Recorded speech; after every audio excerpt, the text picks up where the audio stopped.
Do you own a GL? Do you have 2, 3, 4, maybe 5? Do you even own a Galactic Legend in this game at all? Well, I'm here to teach you and show you the top 3 Galactic Legends that you should be chasing for if you don't have them in September 2024 as of today. The top 3 GLs that I'm going to be recommending are GLs that are very beneficial and very rewarding base.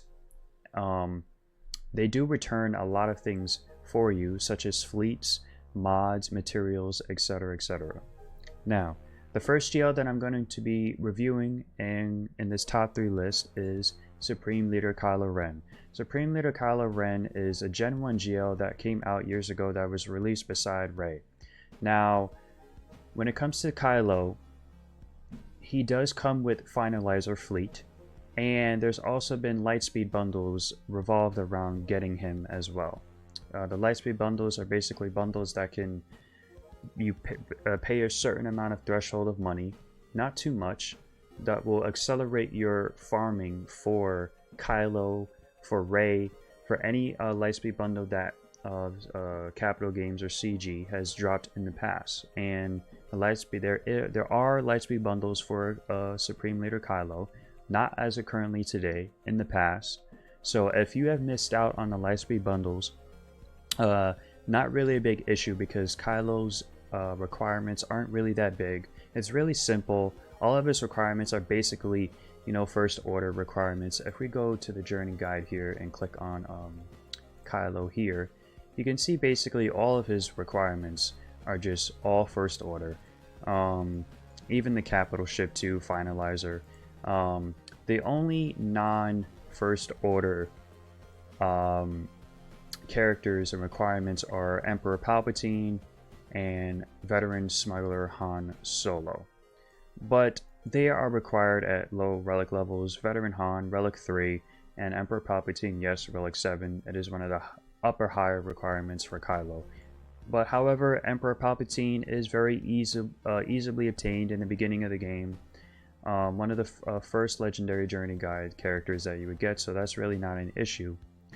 And so when it comes to Kylo, yet again, can't stress it enough, it's just all simplified requirements, just basically first order. And he also comes with the Finalizer Fleet. And we go over here with the Finalizer Fleet.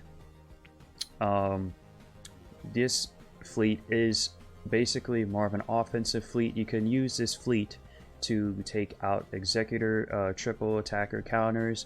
You can use this fleet to take out Radis teams, some Negotiator teams. I've used Finalizer to take out some Chimera and Executrix teams that I've seen on defense in Grand Arena. So overall, when it comes to the beneficial factor of getting Supreme Leader Kylo, it is there. He is also one of the easiest GLs to get in the game, because he was one of the first GLs in the game to get. Now, the second GL that I want to talk about is Jedi Master Kenobi. Jedi Master Kenobi is a 3rd gen GL that released alongside Lord Vader. And Jedi Master Kenobi's requirements are a little bit up there. It is more strict. It is more definitely higher than Kylo's requirements. And but over the years and over the time, his requirements are a little bit more easier to get, especially with some of the Galactic Republic requirements. You will need Negotiator. In order to farm Negotiator, you can get Negotiator using your Get 2 currency, especially if you are in a good guild that's getting a lot of this currency here. You can farm Malevolence and you can farm Negotiator here in the guild event store. So when it comes to JMK, another major requirement is you're going to need Wat Tambor. Wat Tambor is basically obtainable in the guild events right here, and he's also obtainable in the Dark Side Geonosis territory battle. That's where you can really farm shards for him. So you need him at 7 stars to relic 7 to obviously get JMK. So if you're in a guild that's not running Rise of the Empire, or that's not running any Hoth territory battles, recommend finding a guild that's basically going for Wat Tambor shards for the Dark Side Geo TB. Now, for JMK, his reward output is definitely up there. You get Negotiator, you build up Negotiator 2, yet again another fleet that's being involved with this GL. You can use Negotiator to take out Executors, especially if you have the Marauder ship. The Marauder really lifts up Negotiator. So let's go to the Galactic Republic. I'm still working somewhat on my Negotiator fleet. I need to get the BTL Starfighter to 7 stars and build up my Marauder. I will do so as time, but the requirements for JMK does lift up the Negotiator somewhat, especially our 8 General Kenobi for the Negotiator. There was a Negotiator Lightspeed bundle in the past that also released and dropped sometime this year, a while ago. If you missed out on that Lightspeed bundle, it's okay. If it does come back anytime soon in the future, or if you want to chase after JMK, I highly recommend going for that Negotiator Lightspeed bundle if it does come back, because it does give you the main ships that you would need to build up the Negotiator fleet, and it does give you some requirements for JMK. Now, you can use Negotiator to take out Executors, you can use Negotiators to take out Malevolence. It is a very reliable and solid Malevolence counter. I've used Negotiators to take out Chimeras as well on defense and whatnot. And now the last and final GL that I want to talk about, and that's most vital, especially when it comes to mod resources and mod materials, is no other than Jabba the Hutt. Now when it comes to Jabba, his requirements are a little bit more expensive than other GLs. He is a 4th gen GL that was released with Leia Organa, and with Jabba, he is one of probably the most beneficial GL in the entire game. Some could argue that he is the best Galactic Legend in the entire game as of right now, and personally I do agree with this. Jabba is such a great GL. He can take out a lot of teams, especially even if you boost him up at higher relics. Right now I have him at R8. I'm going to get him to R9 later today, because of the finishing the battle for Naboo raid currency that will allow me to get these rest of the arrow magnifiers, so I can get him to R9, and then sooner or later I will definitely be having his ult as well. And the main team that you want to have with Jabba the Hutt is basically Jabba, Boba Fett, Boushh, Chrysanthemum, and Skiff-Guard Lando.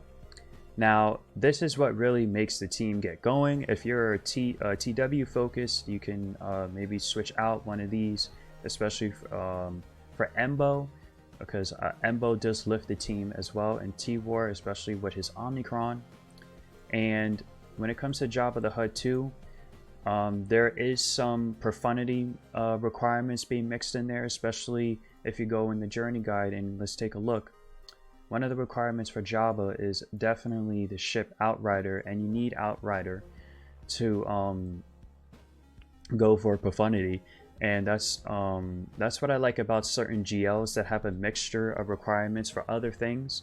Jabba's definitely one of them. So if you're farming for Jabba, you can definitely go for profundity on the side, or maybe even Executor on the side, because when it comes to Executor, you're going to need some of the bounty hunters like Boba Fett and his Slave 1 ship that will coincide with Jabba as a relic requirement. You're going to need Boba Fett here.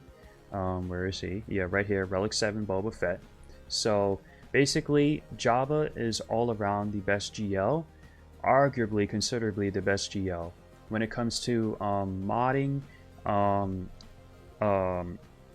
beneficial return, when it comes to resources, and he's just really a really strong GL. It is not really easy to kill him. He can take out most things. He can definitely take out JMK. He can take out Rey. He is a viable counter to take out against Leia.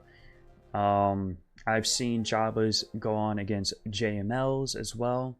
He can definitely take on a lot of teams, and this is why Jabba is probably one of the most beneficial GLs in the entire game, because of his extreme viability, his versatile ability when it comes to regaining resources in the future, when it comes to modding materials and your 6-dot mods and stuff like that. So yeah, Jabba is probably, yet again, can't stress it enough, considerably the best GL in the game. If you don't have him, that you would want to rush for him immediately, because he does have that fleet return. He does have that mixture journey guide versatility when it comes to going for profundity or an executor, and overall best defensive GL in the game too. Whether or not you even have a Galactic Legend, what Galactic Legend are you currently chasing, which one do you currently want, which one you like, which ones you don't like, and yada yada yada. I'm Insidious. Thank you for watching. Can't stress it enough. It means a lot to me, and I will definitely see y'all in the next one. Peace.